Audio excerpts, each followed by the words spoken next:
A little bit about myself and why I'm doing this talk about watermarks. My name is Tim Tuinberger, as you can see. 4 years ago, just before HIP, during my studies, I visited a large Dutch company, and they showed me a technique called... Yeah, that looks ugly.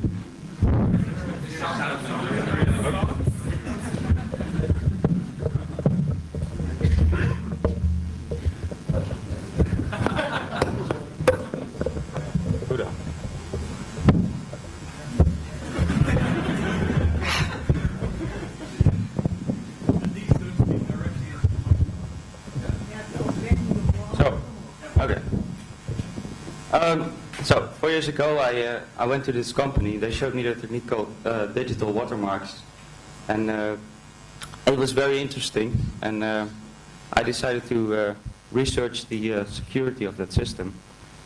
And after HIP, I started working on that and found some interesting things. And I finally made a talk about it this year. So first I will tell a little bit about what watermarks are, and second how to actually research the security. And I will give an example of a successful attack in a certain situation. Okay, a digital watermark is basically invisible information that is embedded into data. You can do it in several ways. For example, you can use the lowest significant bits. You can add high frequency noise based on spread spectrum techniques. With audio, you can embed a little echo in the signal that you can't hear but still detect. And another thing that is interesting is if you have an MPEG stream, for example, you can alter the way in which the decoder makes the P, the I, and the B blocks, and you can, by varying on that, you can store information like ones and zeros. A watermarking system basically consists of an embedder and a detector. An embedder takes data and a watermark and turns it into marked data, and a detector takes marked or unmarked data and a watermark and says if the watermark is present, yes or no. Some applications, for example, in hospitals, they're using it for storing information, patient information with X-ray pictures. But what we're interested in is mostly copy protection. And well, sometimes your privacy can be an issue, especially if big brother schemes like media mafia involve itself with it. An example of a very simple watermarking system is you take a picture, for example, and every picture has a value from 0 to 255. And what you do is you add -1 or +1 to every pixel. There's one little demand on the watermark.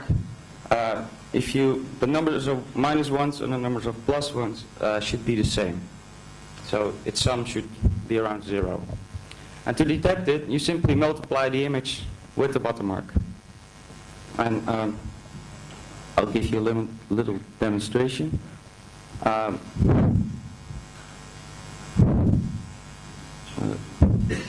This is a picture of me, and this is what I like to do in my free time. I didn't hurt the guy, right?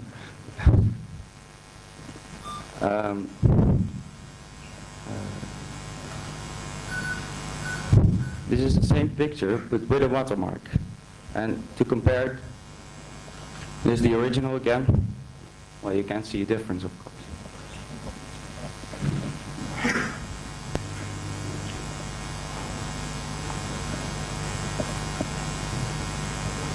Now, I can run my little watermarking tool. Let's see if I can.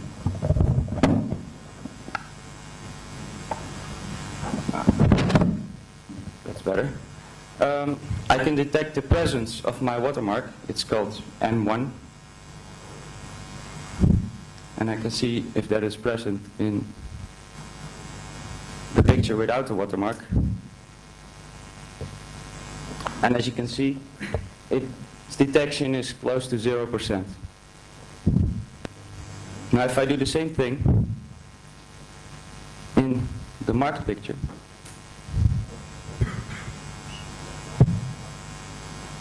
you see that it's about 99%. So that works quite good. And of course you want to see the watermark. Some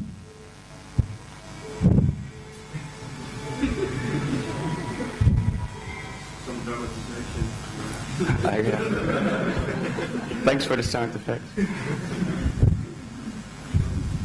Oh, it's hidden. Where are you? Okay. This is the watermark. As you can see, it's not the same size as the original picture, but I repeat it throughout the picture, and yeah, looks like a stereogram, but I think only if you have swallowed the right drugs you can see a 5-dimensional submarine in there.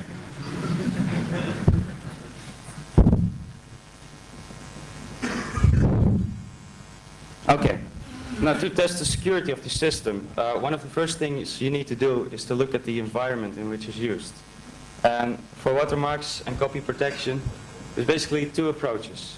One is copy prevention. That means you have a device which can record and just simply refuses to record if the right watermark is not present or if the wrong watermark is present. The second system is copy tracing. That means you can just copy the data, but if they find an illegal copy on the net somewhere or on a pirate CD, they can trace it back to you. Of course, copy prevention is, well, we all know that hackers can reverse engineer, so that's just waiting to be hacked. And often tamper-resistant devices are quite expensive for these consumer applications. Copy tracing is a bit harder for a pirate because a pirate doesn't necessarily have access to the watermarking system. He doesn't know how the watermark is embedded or even how to detect it. But the disadvantage of copy tracing is that it involves a lot of big brother work. You have to set up a whole infrastructure to monitor everything. Examples are, for Playboy, for example, decided to put watermarks in their dirty pictures, and they have a web robot that scans the whole internet for pictures and sees if the watermark is present or not. And then if the watermark is present, someone can be sued for copyright infringement. Another interesting thing is if you have such a system and a judge has to decide who's the copyright owner based on the watermark, I can also put a watermark in and put it on the net and then prove to me that it's not my image. Because if I watermark it too, you cannot tell who was first. And even more interesting is I did this with a friend of mine, and we even made a program that, given an image, it would generate a watermark that would be present in the image. So you would always have this possible conflict. Another thing that you see is all these watermark systems have a lot of obscurity. It's everywhere. But, you know, security through obscurity doesn't work. We all know that. And then finally, I want to give you a little warning. There's been a lot of legal talks this week, and of course, if you use this for illegal copies, just you know what can happen. Okay, now we get to the interesting part. This is a little bit more technical, and some of you will like it, others will not. But first of all, cracking a digital watermark is basically fooling the detector. If you can convince the detector that there's no watermark present, then you have reached your goal. And there are several ways to fool the detector. The first way is to bypass the detection completely. The second way is to distort the picture or the data. You just move things around, scale it a little bit, rotate it, and then you hope that the detector is not smart enough to see that and detect it. The third approach is to completely remove the watermark. And if you completely remove the watermark, it's not there, that's clear. And of course, any combination of the above, some of them are very creative, will also work. To bypass the detection, that's quite interesting. With the system I just showed you, I can basically invert 50% of the picture, and the watermark will not be present. And to show you that,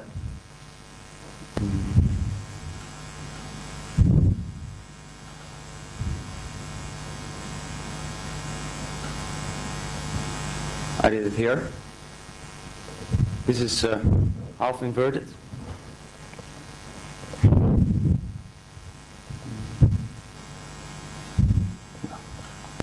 I sound like Darth Vader.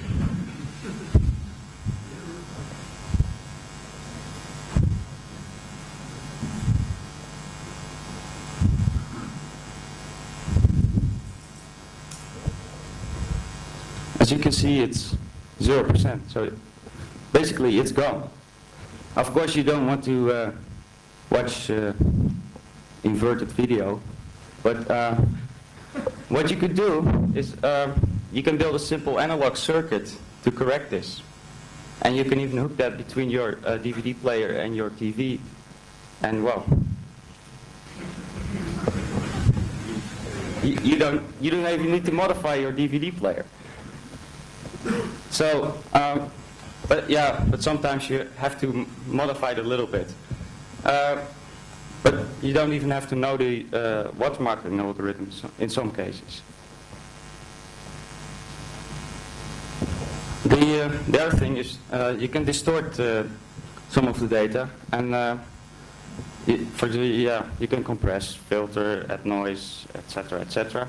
And there's a tool called digitalwatermark, which is downloadable from the internet. But little disclaimer, you can only use it to research the security of watermarking systems. Otherwise, it's explicitly forbidden to use this by the authors. But it can do all those transformations. And I did some experiments. As you can see, a JPEG compression to 40% of the quality. It's still present for 11%. If I add a little logo like the TV stations do, it's still 98% present. If I add another watermark, it's 98% present. So you can see the watermark is quite hard to remove in this case. If that is the case, we call the watermark robust. You can see digitalwatermark does a very good job at fooling the detector. And in fact, digitalwatermark is basically a very good benchmarking tool for testing the security of your watermark. The more interesting way to crack a watermark is to actually remove it. And for that you need some analysis. You can use spectral analysis, for example, statistical analysis, as we've seen this morning with Niels Provost. Or whatever analysis. You can even look at color distributions of pictures or echoes and sound, whatever. When we know the watermark, we can simply take it out.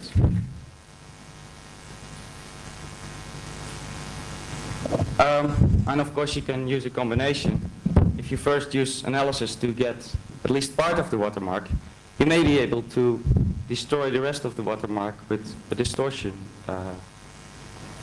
technique, or you may use this in combination with a bypass hack.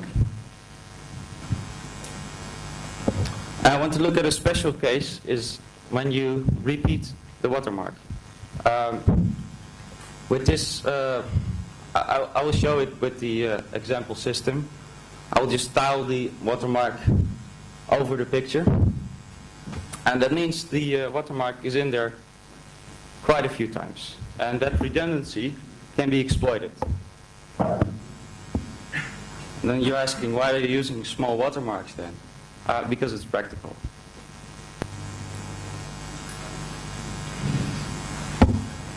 The attack is called the multiple document attack. What it basically does is you add different documents with the same watermark. If you all average them out, the picture will more or less become gray noise, and the watermark will be amplified.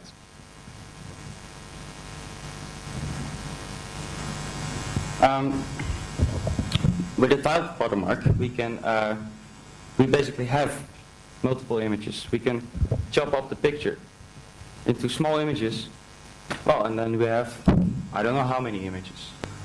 And the only problem is, if we don't know the size, we don't know how to get those images. So we first need to find out the size.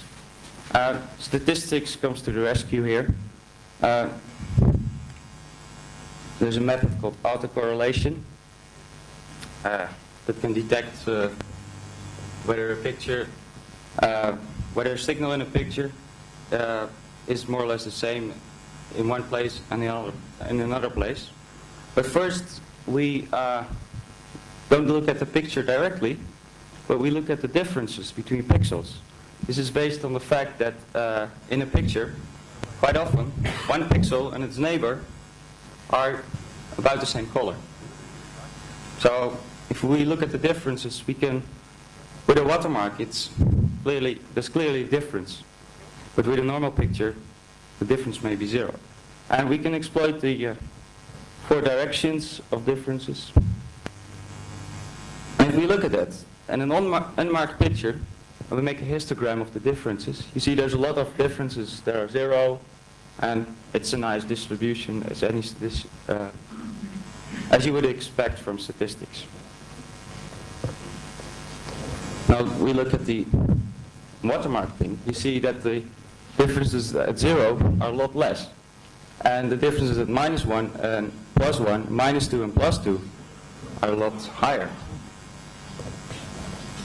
So what basically the difference between this one and that one is that this one is a lot fatter. In statistics, that is called the variance. The variance of this thing is a lot wider, or higher, I should say. Now, if we add all those differences of the documents, we get a certain average value for every pixel, and there's 4 cases. It's either -2 added, 0, another 0, or +2, depending on what the watermark was. So if there was a -1 and we go to a +1, the difference will be about -2. And this mu value is typically about 0. Because it's all average, you can make these bold statements in statistics because it all averages out. So when we can see a value of -2, +2, or 0, we can make a guess at the watermark. And how do we do that? We just basically split up the image, we add all the tiles, look at the difference, and if we then look at the variance of the differences and plot those, we can try to find the size of the watermark. And the result of that, you can see here. Well, it's clear what the horizontal size of the watermark is. It's 150. And the vertical size is 100. So, okay, we know that. So let's try to do the multiple document attack. And we get something that looks like this. Again, it's not a submarine, and neither is this one. You cannot see the differences, so I made another slide. These are the different pixels. And you can see only 91 out of 15,000 pixels was guessed wrong. So, if you repeat the watermark in a document, it's not a very safe method. And although we had a very robust watermark, it was not very secure. More secure watermarks will probably be less robust, and the big question is, are there secure and robust watermarks?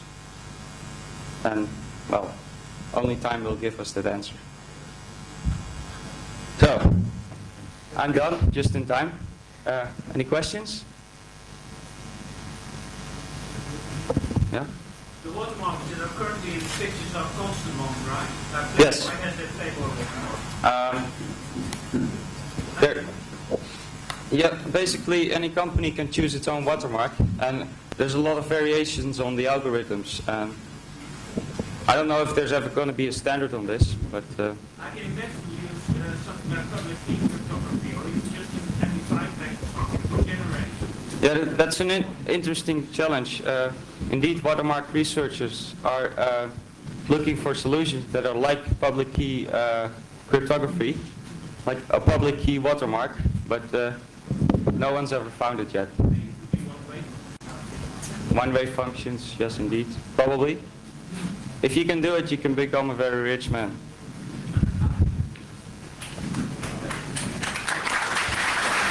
Time's up. Thank you.